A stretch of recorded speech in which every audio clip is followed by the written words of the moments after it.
Merci, je vous appelle de Moselle, dans l'est de la France. Je vous écoute en travaillant.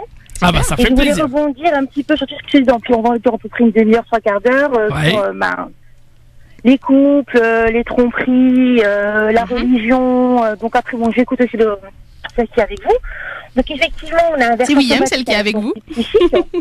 Voilà, excusez-moi madame, mais j'ai oublié votre nom, c'est pour ça que je me permets de... Il n'y a pas de problème. Bon voilà, donc j'aimerais dans le même domaine que vous, mais je ne vais pas trop parler parce que je sais qu'il y a beaucoup de mes patients qui écoutent un peu votre émission, donc je ne vais pas donner plus d'indications par rapport à ce qui est. Dommage. Ben oui, mais voilà, il y a aussi, comme on dit, le corps culturel et tout. Bon. Donc moi, pour mon expérience, j'ai été trompée par mon conjoint, au bout de... Attendez voir, mon fils avait... Ma fille avait 7 ans. Un mariage d'amour, je l'ai rencontré au pays, je l'ai ramené avec moi ici en Europe, c'est vraiment un mariage d'amour contre la famille, je l'ai imposé à ma famille, c'est vraiment, on va dire, le mariage d'amour dans la religion, dans le respect, dans tout ce qu'on veut. D'accord. Au bout de quelques années, monsieur, je suis encore avec lui aujourd'hui, hein. Je suis encore avec lui aujourd'hui, j'ai fait une psychanalyse. Après, on dit qu'il y a le poids des traditions, le poids de la religion, la peur que la femme soit dépendante. Je ne suis pas dépendante de lui, bien le contraire. Pourquoi une psychanalyse ? Pourquoi une psychanalyse et pas une thérapie de couple ? J'ai voulu faire une thérapie de couple, il a été contre. D'accord. D'abord, j'ai culpabilisé. Oui. Parce que bon, la tromperie s'est passée pendant ma grossesse. D'accord. Je me suis dit, bon, j'étais peut-être pas une bonne épouse à ce moment-là. Peut-être que, effectivement, à ce moment-là, on sait que c'est un moment à risque, la grossesse. Voilà, c'était plus dans ma grossesse. Mon corps s'est déformé. J'ai pris des kilos. J'étais peut-être moins attentionnée parce qu'il y avait une fille de 7 ans. Je me suis posé plein de questions. Et si vous voulez, je me suis culpabilisée, moi. C'est de ma faute si mon cher étant est parti voir ailleurs. Après, j'ai été voir un psychanalyste. J'ai dit, écoutez, voilà ma situation. Je l'aime encore, malgré tout ce qu'il a fait, malgré les preuves que j'ai eues, malgré les personnes que j'ai été voir avec qui il m'a trompé, à qui aussi il avait menti aussi. Hein. Mon lignard, il m'a trompé, mais il avait aussi menti à la fille avec qui il m'a trompé. D'accord, donc on est dans de la manipulation là. Hein. Tout à fait. D'accord. C'est un pervers narcissique. Voilà. Et malheureusement, je suis encore avec aujourd'hui. Je le sais parce que vous savez mieux que moi que c'est pas si simple de quitter un pervers narcissique. C'est ce que je voulais dire. C'est ce que je voulais dire. Parce qu'il y a toujours... ça fait 25 ans que je suis avec lui. Je ne pourrais plus dire que c'est de l'amour avec un grand A. Non. Mais vous avez parlé tout à l'heure de quelque chose que vous dites, l'affection qui est toujours là, c'est le cœur de mes enfants. L'attachement. Je pas seulement matériellement, je peux très bien vivre sans lui, je suis en fonction libérale, je peux très bien vivre sans lui, mais j'ai ce besoin intérieur de savoir qu'il est là pour bien élever mes enfants. Même si mes enfants savent aujourd'hui que ils vont être très... Si vous voulez, c'est un peu ambigu, parce que le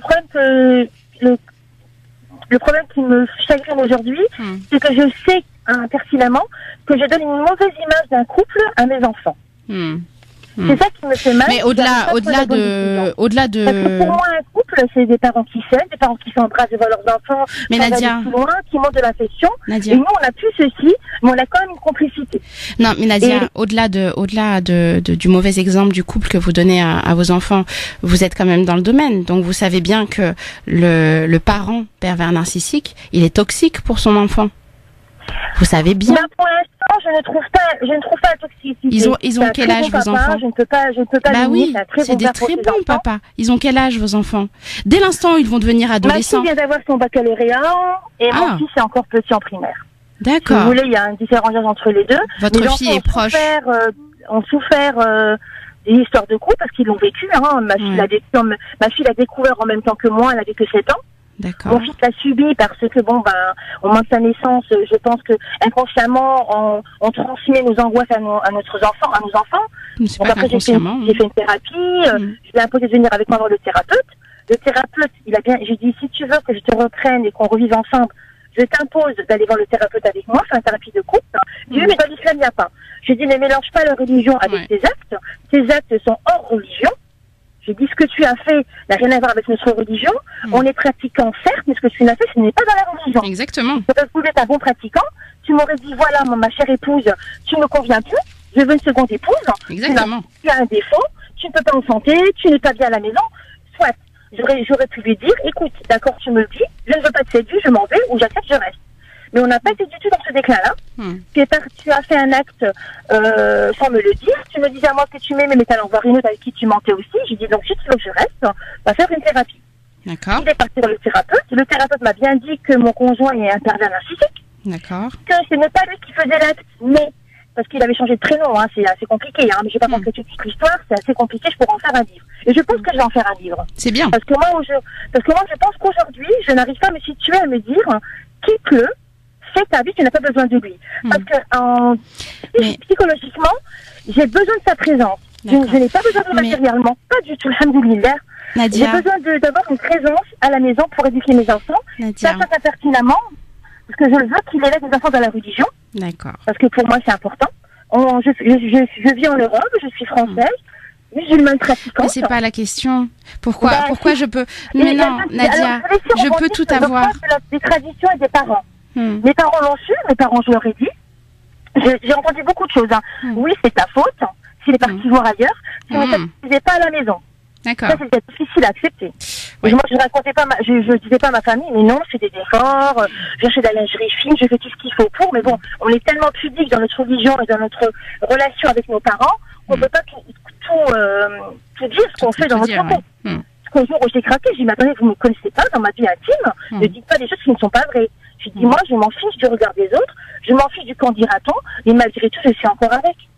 Mais, je pense qu'il continue à aller voir ailleurs. C'est un pervers narcissique. Pourquoi vous ne quittez pas?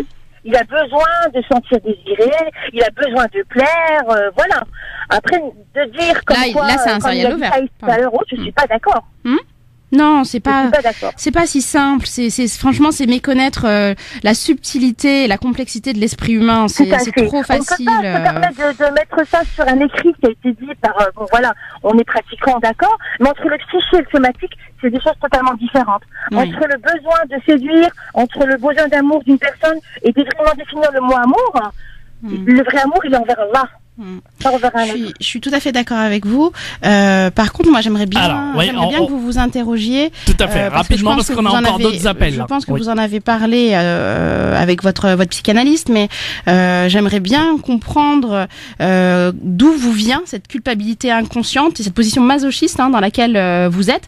Parce que moi, j'entends des pulsions d'autodestruction. J'entends dans ce que vous êtes en train de me dire, une faille narcissique. Je ne vais mettre que vous, madame. Mais c'est véridique. Mais c'est plus fort que moi. Je me dis, je m'oublie moi pour le bien-être de mon environnement familial. D'accord. C'est véridique, mais vous dites, c'est vrai. Je m'oublie, je m'efface, je me minimise, au regard des autres, mais vous êtes importante. La bonne situation, la beau métier, machallah. Je rigole, je souris, mais à l'intérieur dans ma vie intime, je ne suis rien. Je suis une bonne maman. Non, je suis une bonne maîtresse de maison. J'ai un cabinet où j'ai beaucoup de clientèle, j'ai beaucoup de patientèle. Mais moi, en tant que femme, je suis inexistante. Non, vous êtes importante. Vous avez très largement de la valeur. Il faut en tout cas s'interroger sur pourquoi cette aliénation mentale, pourquoi vous êtes en prise dans ces filets. Identifier la raison. Identifier la situation, la problématique en elle-même, c'est pas suffisant. Moi, je crois qu'il faut que vous réfléchissiez un peu aussi du côté de votre empathie. Je pense que vous êtes quelqu'un d'extrêmement empathique, d'extrêmement bon, d'extrêmement bienveillante. Si vous avez encore juste un gramme d'espoir qu'un jour cet homme puisse changer, c'est un peu compliqué quand même. Il va. Ça changera plus. Non, c'est sûr qu'il changera plus. Je le sais. Mais j'arrive pas à partir. Courage à vous en tout cas, madame. Rebondir, à dire des gens, c'est facile de dire oui, je pars. C'est pas facile, c'est pas vrai. C'est pas facile. Le lendemain, j'arrête tout, même si c'est impossible. On n'est pas dans un film à l'eau de rose où voilà, on rencontre quelqu'un d'autre. La vie n'est pas comme ça. Non. Exactement. On vous remercie de votre témoignage en tout cas, madame, et vraiment plein de courage à vous, plein de bonnes choses. Et merci beaucoup. Merci pour les thèmes que vous abordez. Honnêtement, on a plaisir à vous écouter. Parce que vous parlez de la vie du quotidien, de la vie de tous les jours, et merci pour tout. Merci, c'est très sympa. Je vous souhaite beaucoup de courage dans l'exercice de votre profession. Bravo, machallah. Merci, madame. Merci, à bientôt. Au revoir.